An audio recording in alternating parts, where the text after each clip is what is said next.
Mga isuon ang atong ebanghelyo karon sa ebanghelyo ni San Marcos kapitulo 2 bersikulo 13 ngadto sa 17. Ang atong Ginoong Hesukristo nagpahinumdom kanato nga wala sa imo anhi aron sa mga matarong kundi alang sa mga makasasala. Mga isuon sa makadagang higayon nga usahay bation nato nga hilabihan natong pagkamakasasala na nga usahay maabot sa punto sa atong kinabuhi nga moingon na ganitag di man ko angayan mga lagad or di ko ganahan mo serve, di ko mo simba tungod kay masangit ang akong sungay, no? Tingali common po na nga madungog nato sa atong mga igsuon atong mga silingan nga atong agnihon sa pagsimba. So kanang mga tawhanang inana mo na mga tawo nga gihigugma pag-ayo sa Ginoo. Gani ang atong Ginoo sa atong ebanghelyo karon nakigsalo sa mga makasasala.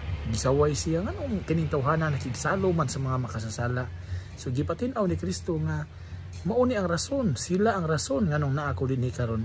Sa ato apod nga pagkamakasasala mga igsuon, we are the reason kung anong si Kristo nagpakatao ug nagpakamatay sa cross.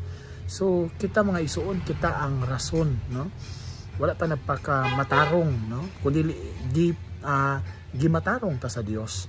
Mo nang sa kanunay magpaubsanon ta nga muangkon sa ato ang pagka masalaypon ug maningkamot nga sa hinay-hinay mabag-o ang ato ang kinabuhi.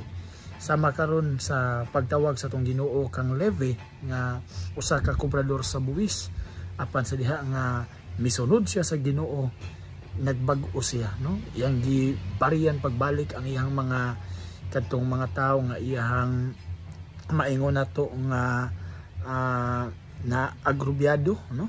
So ang pagbag-o o kining gitawag nato og the metanoia, the change of heart mga igsuon, dili lang taman sa istorya kundi kinahanglan kini og konkreto nga aksyon.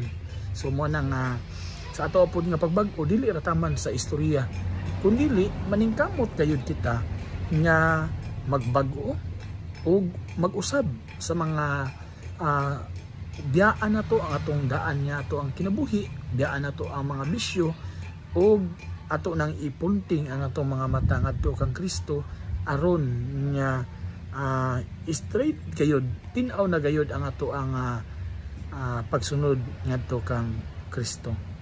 God bless mga igsoon.